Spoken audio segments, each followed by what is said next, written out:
So good afternoon. My name is Bob Knight. I'm president of Clark College, and it is my distinct pleasure to welcome you to today's lecture. We have a very distinguished visitor that will be lecturing to us today, and I'll talk about that in a moment. But I want to begin by first saying thank you to Mr. Ito and SCH for really bringing this to Clark College. So Mr. Ito and all the SCH folks, would you please stand up? Those that are here from SCH, stand up, and thank you.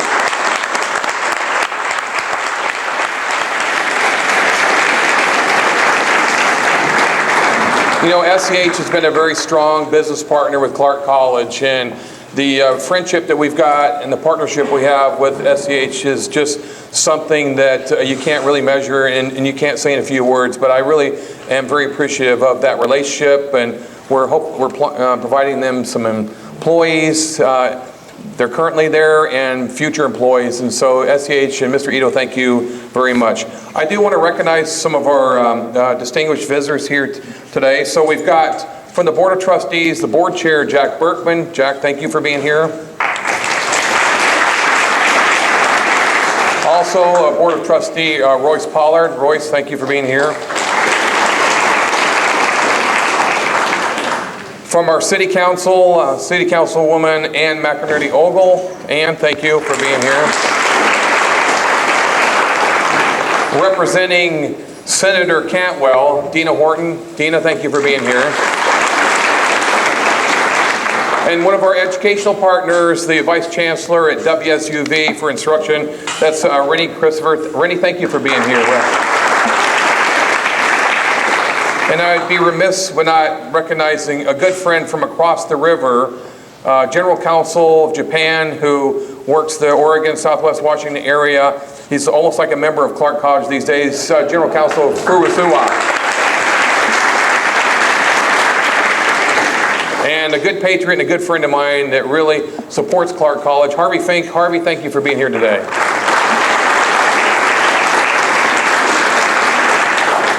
So let me tell you a little bit about the lecturer because he's very distinguished, but I don't want to spend too much time because we want to hear from him. And there will be questions allowed at the end, so we'll have a roving mic, a wireless mic, and you can ask Dr. Komiyama questions about his lecture or anything on the topic, and so we look forward to that. Do ask that we keep it succinct and clear. I'll try to help make sure that we get it so that he can answer your question. But let me just tell you a little bit about Dr. Hiroshi Komiyama. He's an academic, a scientist, an engineer, internationally respected expert on sustainability. He's an advisor to the Japanese government on a variety of topics. He's currently the chairman of Mitsubishi Institute of Research Institute in Tokyo, and just several weeks ago, Trustee Pollard and I and Mr. Ito were able to meet with him in Tokyo in his office, and it was a very pleasurable meeting, and I'm glad to see you again here today, Dr. Komiyama. He's also past president of University of Tokyo, which is probably the most prestigious university in all of Japan. He's president emeritus of that. He's also, and why he's here really to talk, he's a founder, one of the founders of the Platinum Society Network. And it's based on his influential book, Vision 2050, published in 1999. It describes a plan for global sustainability based on growth strategy he calls the Platinum Society, which includes ecological values, participation by all, including our seniors, our mature learners, lifelong growth, abundant job opportunities, a bright, shining, sustainable society. Today, Dr. Komiyama will share how Japan serves as a model for the rest of the world and the societal issues that we will all soon face. Lack of natural resources, damage from environmental pollution, low birth rate, aging population, overcrowding of the cities, a low food self-sufficiency rate. As Japan seeks to address these issues, it paves the way for the rest of us around the world. The innovations and solutions created in Japan now will inform and guide the actions we as the world will take in the future. So it gives me with great distinct pleasure to welcome to the stage Dr. Komiyama.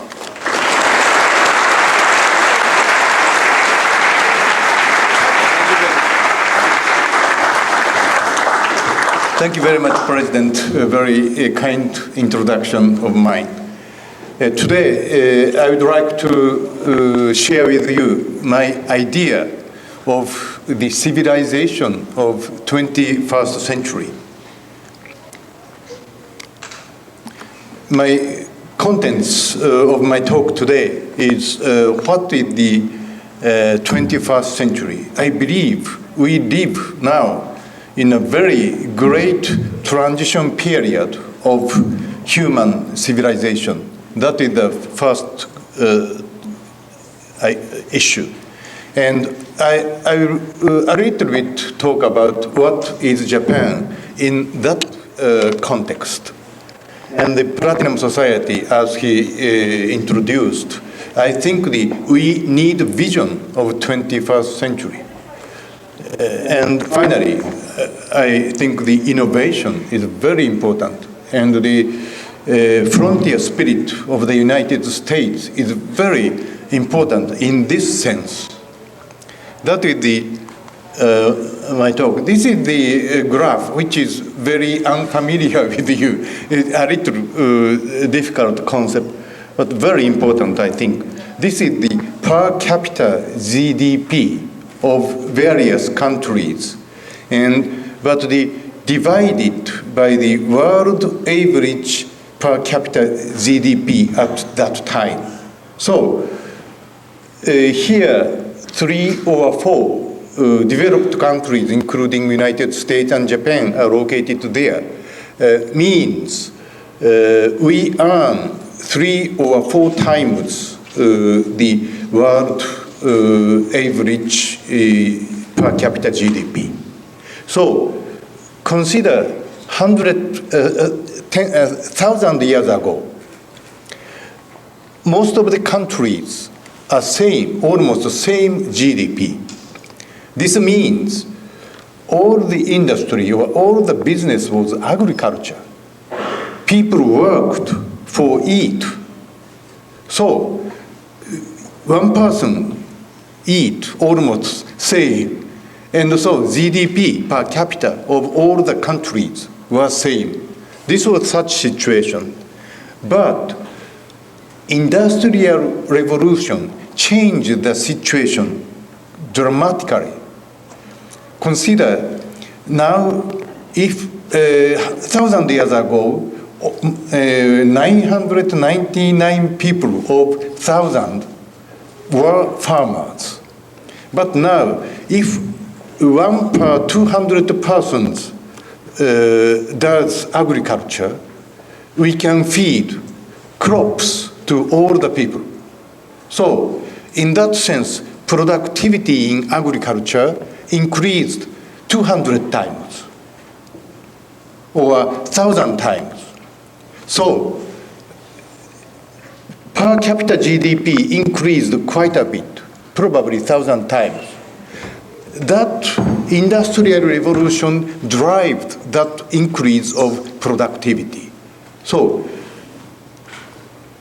countries which did the industrial revolution became developed countries, starting from England, Europe became developed countries, and North America and Australia continents.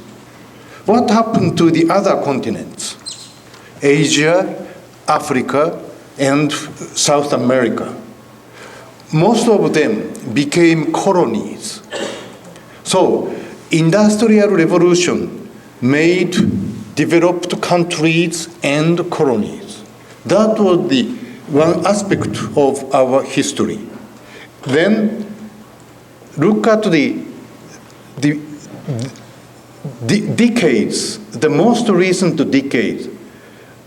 GDP per capita of developed countries sharply decreases. Of course, our GDP hasn't decreased, still increasing at a slow rate of 1%, 2%, something like that. The world average increased. I showed only China and India here. The world average, so in this decade or 2 decades, the difference between developed countries and developing countries are narrowing. We are living in this situation now. This is one of the very important turning point of the history. This means why developing countries develops. They have started industry. This means industrial revolution are saturating all over the world now. This is very important feature. This is Japan. Japan is a very special country, unique country. This is the Edo period, and this is the end of Edo period. Until that time, we closed our country to outside for 250 years. Then most of the countries became colonies, but Japan did not. Japan could catch up with the Western industrial revolution very soon, very quick. We are proud of that. We didn't become colony. And there are two degrees, twice degrees. This is due to wars. This is war against China and Russia. And this is Pacific War. We lost this, and we won this. Whether win or lose, it damages the economy. So we should avoid war. Thank you. So this is one aspect. Then another important point is the saturation of lifespan. You can see, I was surprised to know that at 1900, only 110 years ago, world average life expectancy was as short as 31 years old. More than half, or most of them were already died. But now, the average lifetime exceeded 70 years in worldwide, not United States, not in Japan. In Japan, it's 83 or something. United States, close to 80, I think, something like that. But in worldwide, lifespan became 70 from 31 in this 110 years. Before that, average lifespan was 24 to 25, very young. But I felt it's strange. So Wikipedia is very convenient. I checked how long the people I knew in history lived. They lived long. For example, Julius Caesar was assassinated at the age of 56. And many Greek academia people lived long, 70, or Archimedes lived until 82. I don't know the reliability of the statistics at that time. But anyway, people we knew in the history lived long. But the average lifespan is 24, 25 years old. What does it mean? The people we knew were special persons who could eat. The other people, you can remember, 99% of the people were farmers. Most of them couldn't eat well. So many babies couldn't grow. And we didn't have refrigerator at that time. And so when the agricultural production was not good, people died. So average was 24 to 25. But some persons special persons could live long. And the average of those two extremes makes 31 here. And now, what does it mean? Average lifespan was 70. This means majority of the people, of course, the hunger is a very important difficulty in Africa or India, some part of India. But still, majority of the people now can eat quite well. This is a very special situation which we experience for the first time in the history of human being. So, obesity is more important than hunger now. What the result of industrial revolution? It's a saturation of artifacts. This shows the saturation of cars, car ownership. In Japan, 58 million cars are running now. I divided this number by population, 126 million or something like that. It makes 0.45. This means if this is 0.5 like France, one car is possessed by two persons.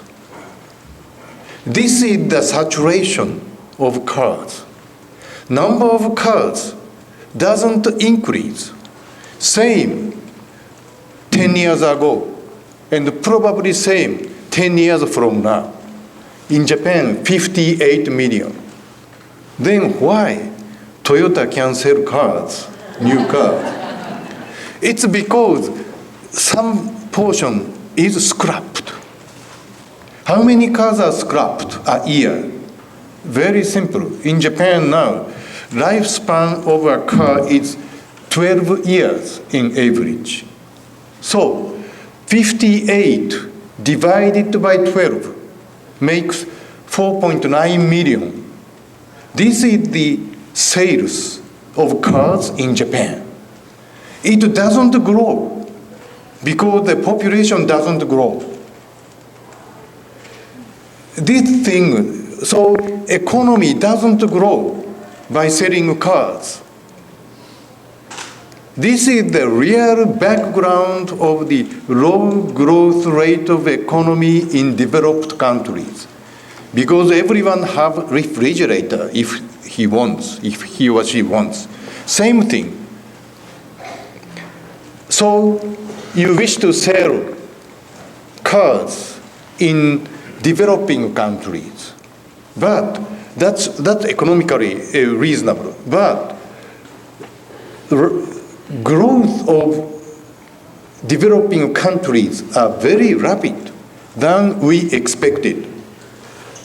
For example, in 2007, in China, only 2 cars are possessed by 100 persons. But now 10 cars. If this rate is kept, within 7-8 years, car market in China will become saturated. This is very huge risk for world economy. What will be the next economic engine? Maybe United States, maybe India, and Africa. That's the end of our planet. It will not so far future. I think it will come before 2050, mid this century. So we live in a very unique feature of our civilization. What is Japan? I will explain. This is not present China. They are suffering from PM 2.5 issue, a heavy pollution. But this is Japan. But at 1960s, Kitakyushu. What happened now? This is the present, same place. This is Bay of Kitakyushu. this is now present. We can swim. So Japan is a small territory country, highly industrialized. So we had severe pollution issue. But we overcame that. We are proud of that. This is one of the prides of Japan. Second pride is Japan overcame energy crisis. Some of you may remember oil shock or energy crisis happened in 1973 when I was in Davis, California, as a postdoctoral fellow. And at that time, the gasoline price doubled, tripled, because the oil price increased 10 times or 20 times within 6-7 years. So it damaged the industry all over the world.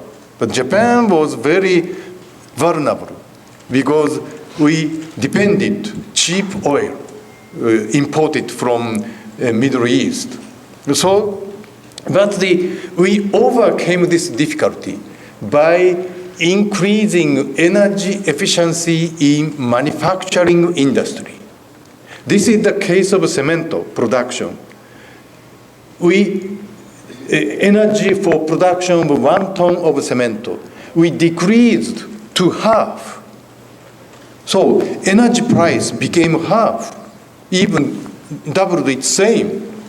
So I'm sorry, but at 2000, United States cement industry used 1.7 times more energy than Japan's industry. So we are proud of energy efficiency, and we created the world's strongest manufacturing in cement, steel, and so on. So I will make the long story short.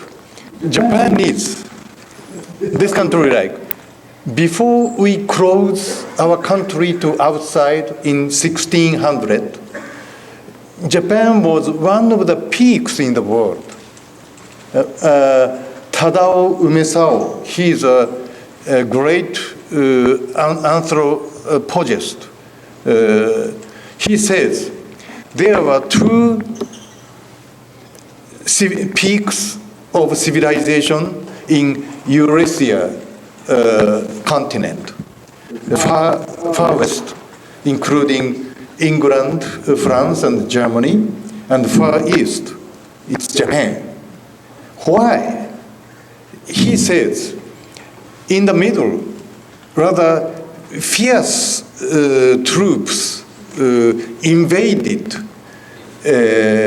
fierce troops of Mongolian and Turkish invaded and destroyed the area by the root. So civilization, except for far west and the far east, didn't continue. But these 2 areas, civilization evolved spontaneously. That makes these parts industrially and economically and high civilization. I agree with his idea, because peace is the resource of high civilization. So anyway, before closing our country in 1600, Japan was peak. But during we closed our country, industrial revolution occurred started in England, and developed country created. That is so during that time, we had a peace period. Japan is Japan had the longest period of peace, from 800 to 1200, or 400 years, and when we closed outside 250 years, in this 650 years, we didn't experience any war, domestically or internationally. This peace made our culture very specialized. Our culture is like some food, Japanese food, healthy, you know. Tempura, sashimi, sushi, such things started in the Edo period, and also, you know, the tea ceremony of Japan, not tea party. It's a very sophisticated culture, the tea ceremony. And Japanese flower arrangement, such kind, very sophisticated. But we are in danger to be colonized. But we could catch up with the Western industrialization, as I showed before. So, achieving high economic growth, and we solved pollution issues, and we solved the energy crisis, and realizing the world's longest lifespan at 1970, we did. So, we have many problems, very honestly. Japan has many difficulties, including aging society issue, energy issue, and so on, resource issues, and so on. But these problems are the results of successful civilization, because everyone wishes to be rich in materials, and we don't like pollution, and we don't like energy difficulty, and we wish to live long. These are the desire of people for long. So it's a target of civilization. We succeeded it. So we have difficulty. Consider if you have the average lifetime of 31 years old, how we should worry about aging of the society. Why we need to consider global warming, climate change? It's the results of success of civilization. So our problems, Japanese problems, are the future problems of the world, I believe. So I wish to solve our problems by ourselves. That is my idea. Then we need a vision. If we wish to become rich, if we wish to have a car, it's very easy. Make a car. That's very easy. But when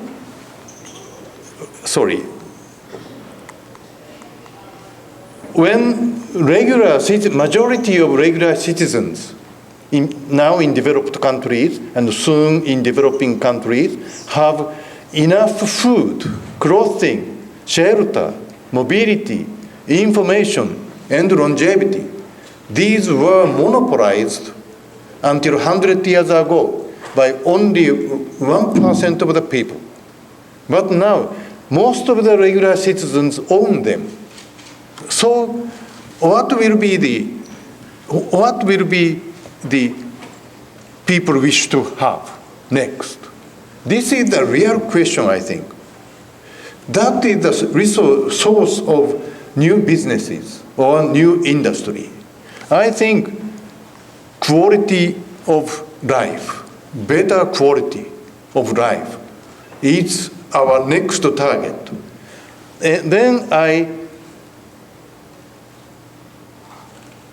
named such society as Platinum Society. Why?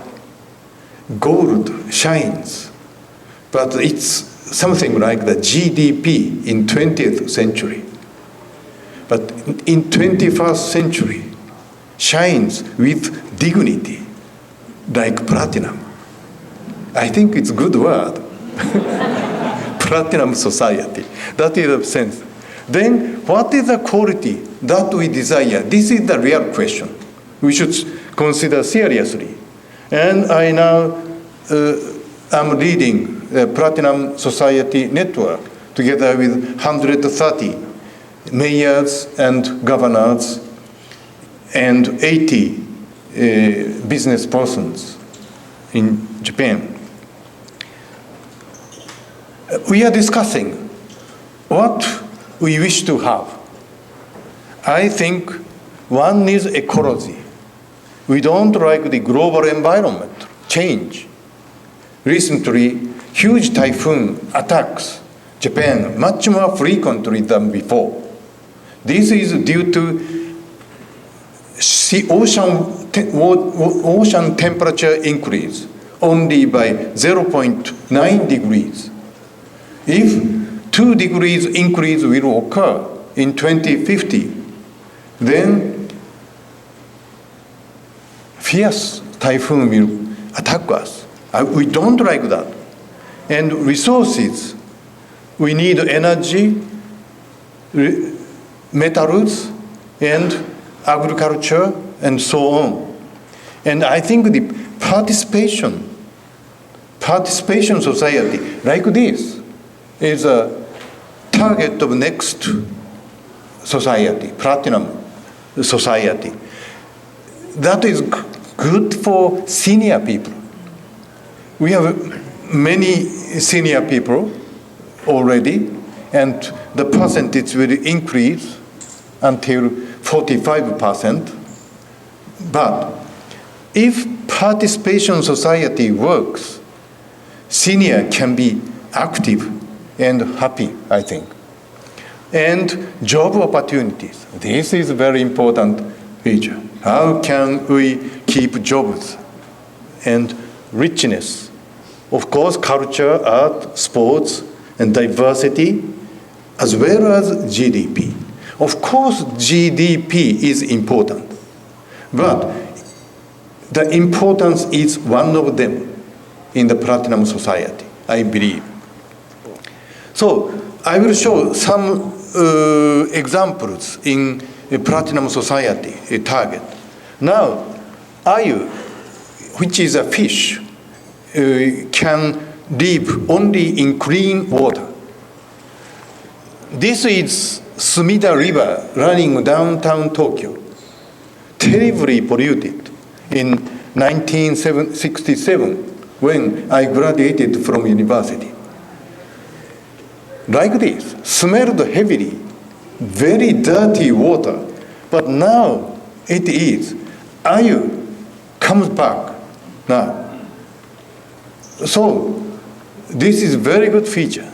Come to Japan, night seeing, having warm sake and tempura is very good. Come on. And another is energy. What should we do in energy feature? This I showed before.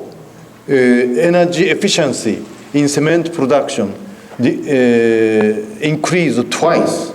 That was very reasonable because in 1970s, more than half, 60% of energy were consumed in industry. So industry thrived to decrease energy consumption. But now, more than half of energy in Japan is consumed in our life. In houses and in business like this, and transport. This is industry, manufacturing. But 60% is consumed. This is the case of Japan. I think it's more energy is consumed in daily life in the United States, I think. But anyway, even in Japan, 60% is. And this part, we can decrease quite a bit, significantly. We can decrease this part to 1/5. This is my proposition. We can decrease this consumption to 1/5. I will show some. This is the gasoline consumption, energy consumption by a car.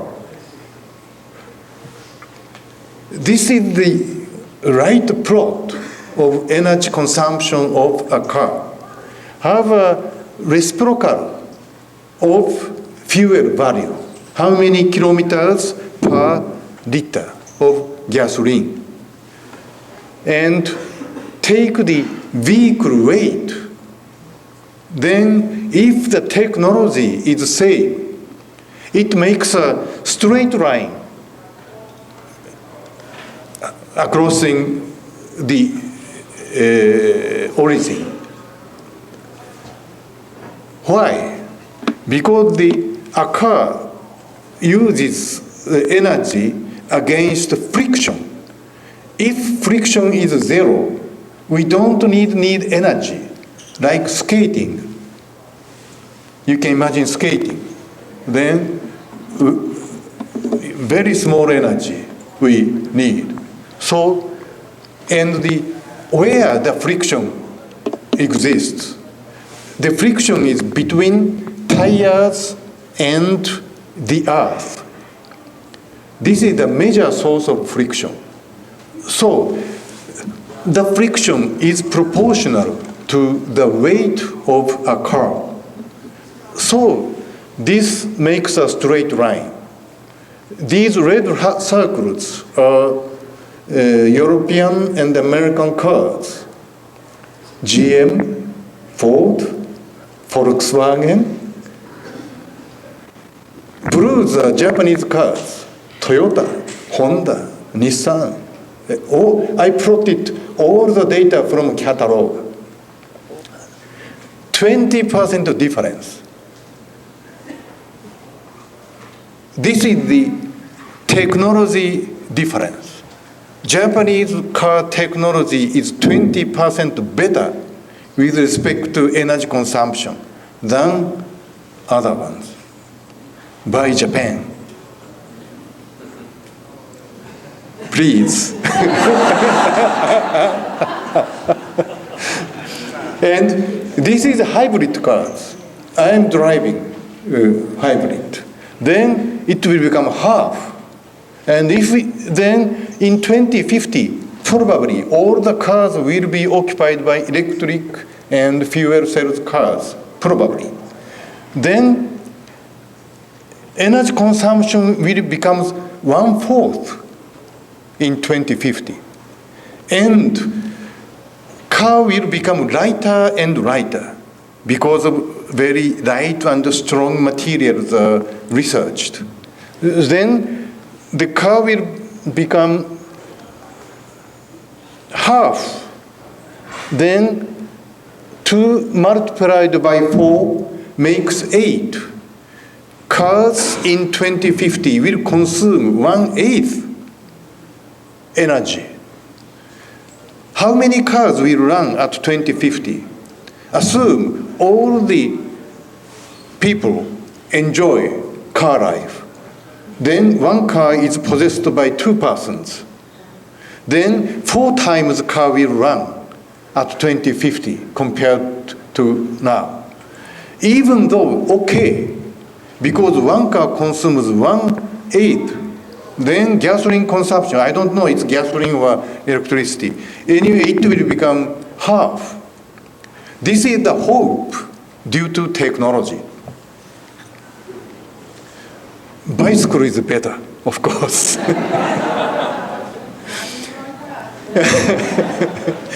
And as you say, the mobility is important, and the houses and offices are very important. And so I made an experiment, rather famous in Japan, Komiyama Eco House. I rebuilt my house 13 years ago, and very energy efficient. And so now zero energy supplied from outside because the energy consumption is supplied by the solar battery. So it's almost same quantity. And so I don't pay any energy fee to the companies. And I invested 13 years ago, and in 12 years, refunded. So from now on, I will earn. So this is, and what do you think? I said, this is very important. Artifacts, cars, buildings, and so on are saturated in most of the developed countries. United States is exceptional. It's a sum of developed parts and undeveloped parts, developing parts, I think. Its still population is still growing, a very exceptional developed country. In other developed countries, almost artifact saturated. And energy efficiency significantly is increasing. Consider the car situation. Car is replaced by every 12 years. 1/12 is changed from the 12 years old car to new car. The new cars consume less gasoline, much less gasoline. So gasoline consumption should decrease instead of increase. Why energy consumption increase? You think energy consumption is increasing and will increase, don't you? I will show the data. This compares GDP of Japan, GDP of half century, GDP, and red is energy consumption, decreasing recently, decreasing. This blue is electricity, decreasing recently, although GDP increases. Better plot for the same data. This is, I made these three as a 1973 as a standard. Then, until then, GDP increases, simultaneously energy increases, electricity increases. What is this? This is industry governs GDP. Most industry earned, manufacturing earned most of GDP. Then steel production became double, then energy consumption will become double. This is the situation, industry-oriented economy. But in 1973, manufacturing started to increase the energy efficiency. I showed the case of cement production. So, this is industry efficiency and energy efficiency. GDP increased in these 12 years. GDP increases from 2 to 3, 50% increase. But energy didn't increase at all in this 12 years. What happened then? Economy became more and more service-oriented. Service industry uses electricity in offices. So energy don't increase so much compared to the GDP increase, but electricity increases.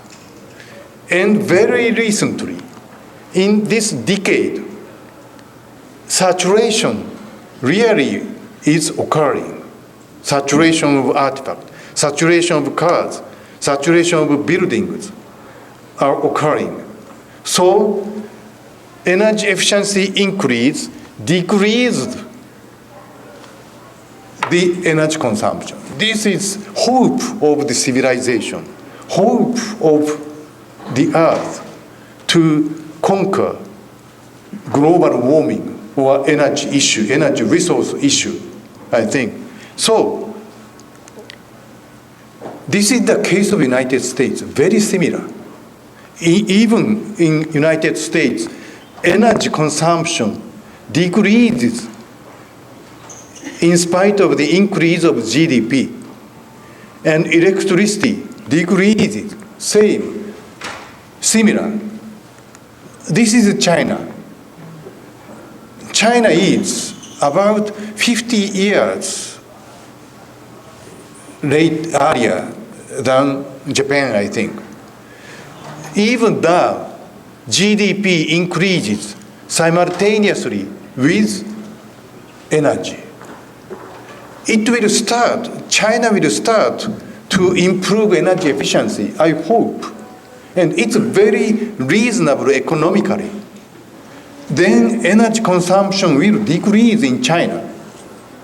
If they follow, if China follow Japanese trend or United States trend, then this is the hope of energy efficiency. In Japan, what we'll do, in 2050, we will be self-sufficient with respect to energy by decreasing energy consumption and increase of renewable energy.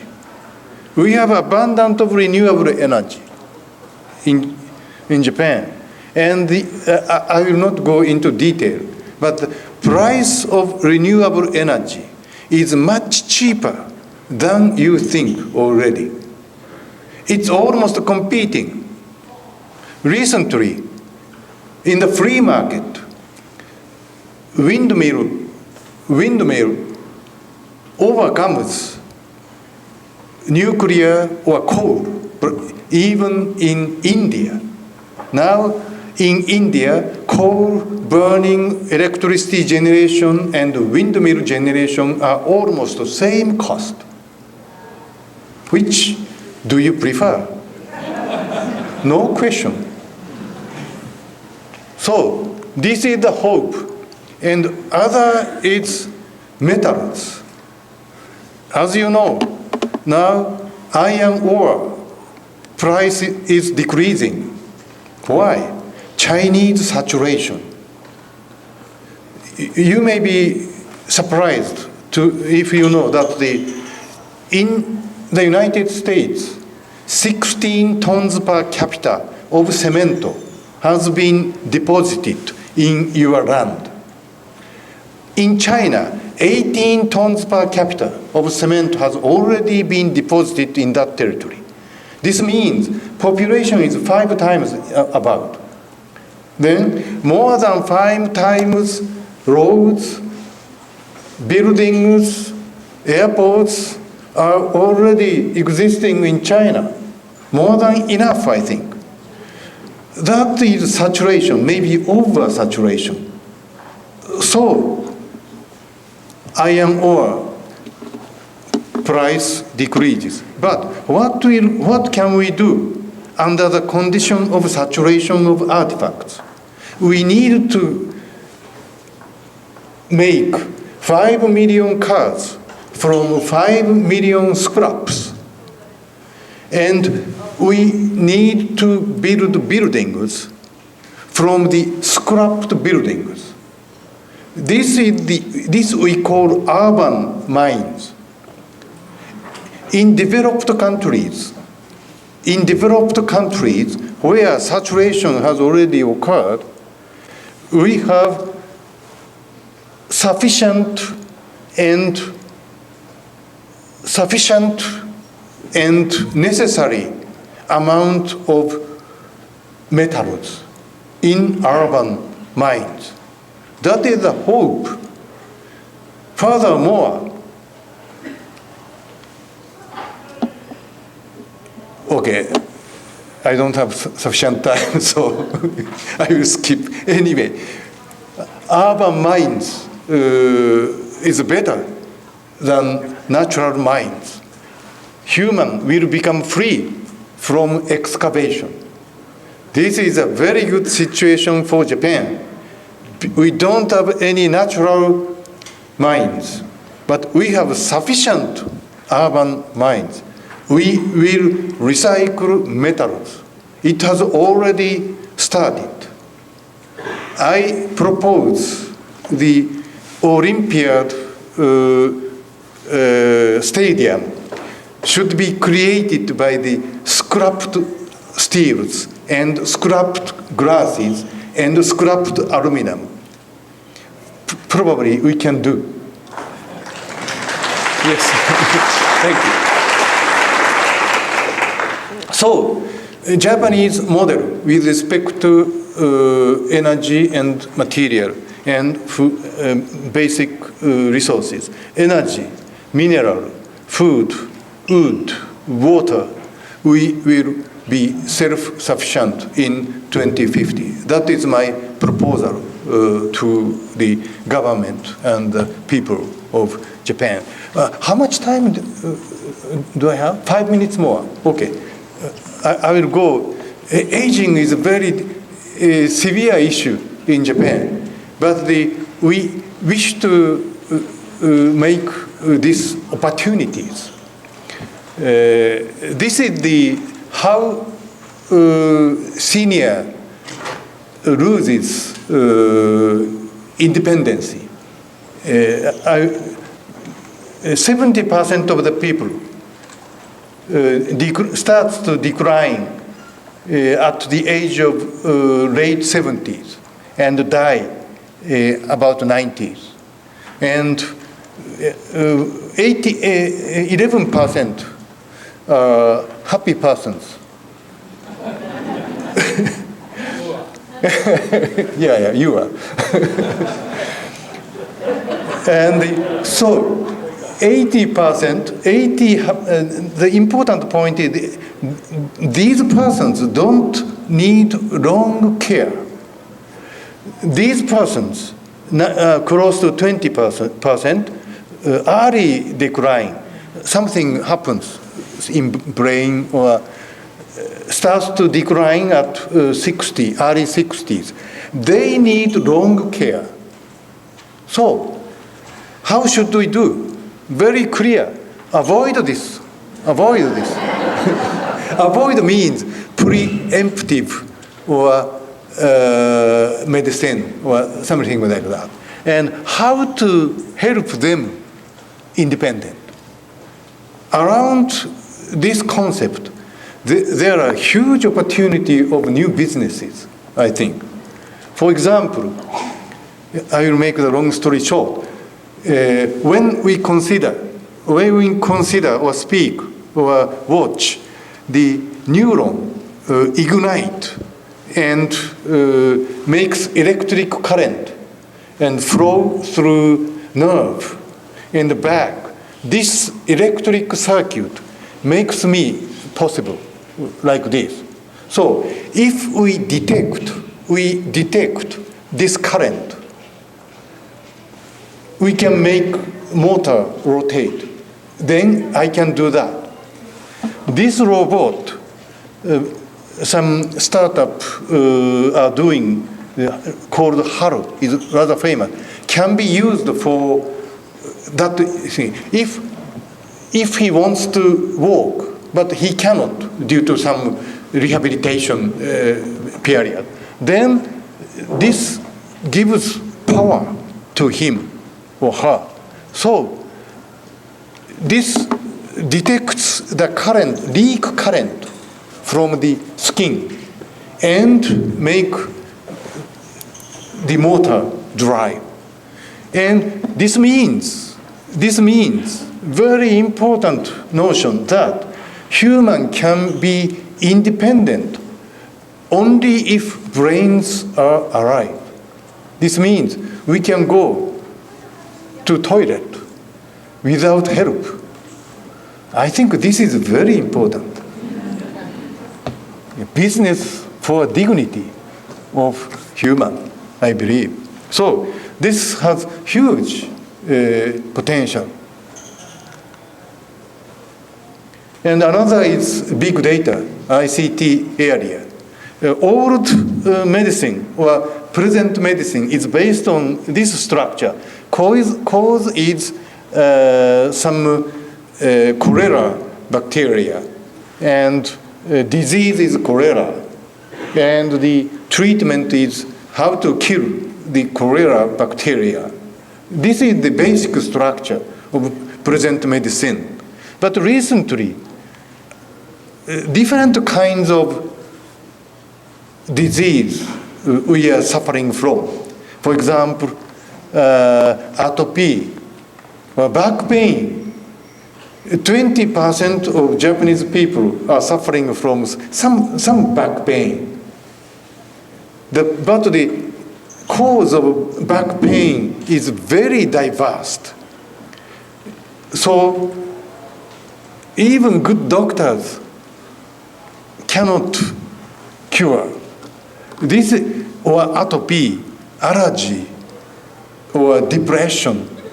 Those things, if we have big data and artificial intelligence, maybe collaborated with good doctors, then we can have much better medical care, I believe. So this is a very big area for future, I think. So I think the action is important. In Japan, various people say many good things, but it's very hard to change the society. One reason is we have too long a history. But this United States is a new world. You can change, I think. In particular, West Coast is important. West Coast is a singular point of the world, I believe. We cannot imitate the West Coast people, so diverse.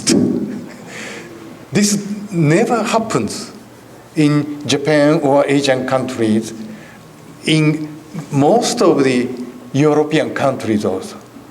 So I think the collaboration between Japan and the United States, both countries have very high level of science and technology.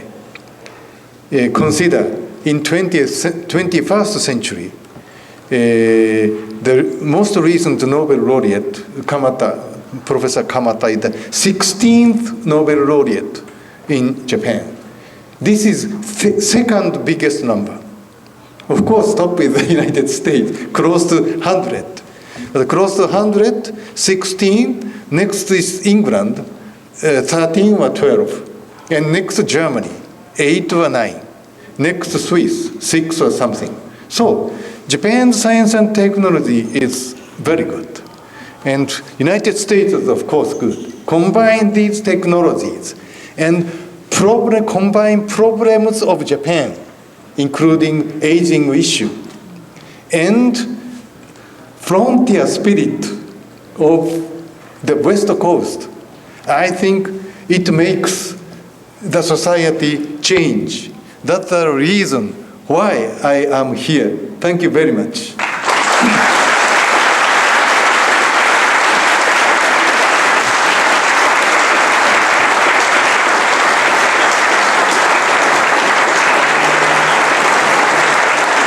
Thank you. So we'll take a couple. So we're going to take a couple questions. I know we're right at time, and some folks have to go to lunch or go to class. But do we have a couple out there burning questions that want to ask Dr. Komiyama? He's allowing the questions to happen. So if you got it, yes. Here's a. I have a microphone if you want to do this way.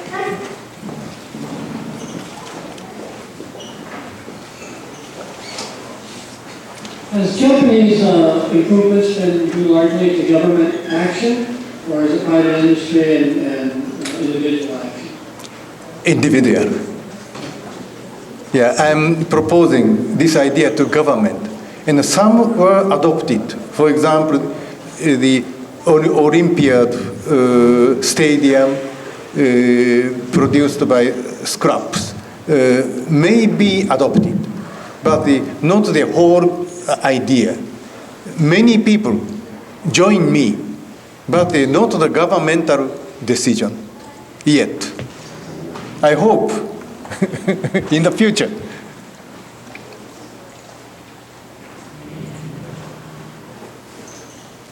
Thank you. I enjoyed your talk. You talked about the increase of GDP and the decrease of energy consumption in Japan and in the United States. At the same time, the increase of GDP and increase of energy consumption in China. So I'd like to ask, what is the relationship with outsourcing manufacturing in China? Is that a reason for the increase in energy, decrease in energy here? Yes, that is an idea. But another thing with I am discussing with the Chinese people. Top management of China understands the situation, and they know, for example, to increase energy efficiency is good for every means, including economics and global warming as well. But it's very hard very difficult situation exists in China. But maybe some very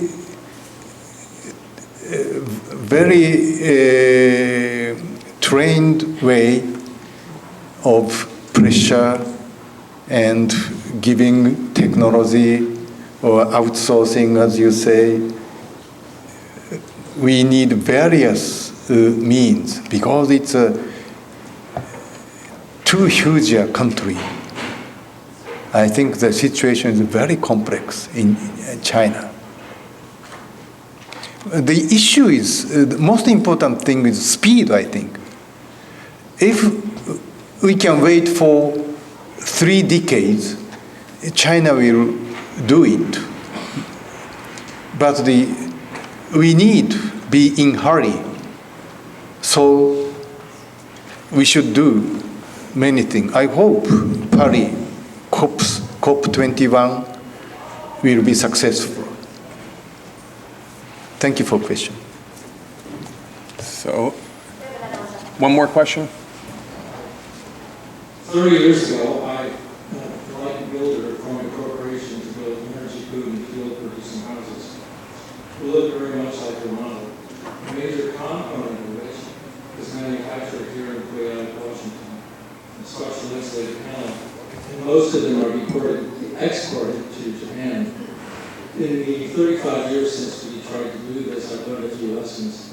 The first is emergence of an emergency.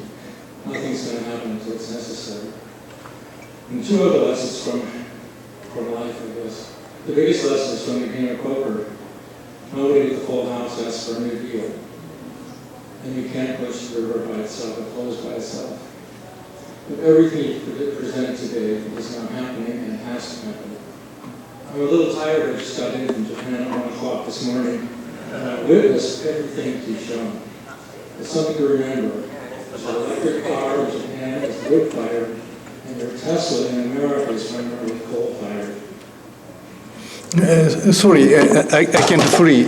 Well, I think to sum up what he was saying is that he agreed, 35 years ago there was technology in America, but we haven't got that urgency to do anything. And so, saying, but he witnessed what's going on in Japan. Everything you talked about in Japan, he witnessed that. He's just making a comment that we need that urgency here in the U.S. to motivate everybody. I will give you a very good example. Battery is one of the key components. And very recently, Tesla, as you said, Tesla and Panasonic, 2 companies made a joint venture to produce battery about 1/4 the price.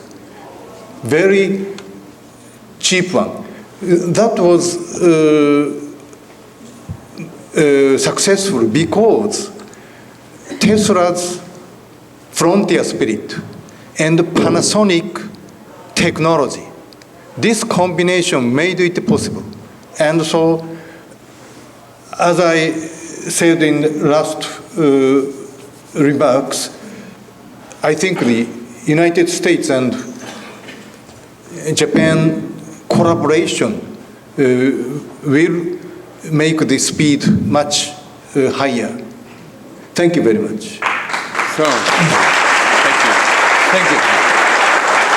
So I just want to say thank you to Dr. Komiyama for sharing his lessons learned and his vision to us.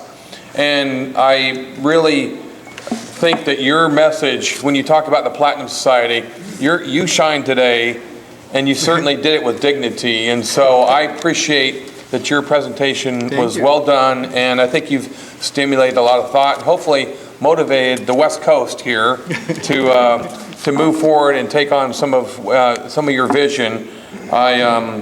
Just maybe one day we'll make the Clark College the Komiyama Eco Clark College. So.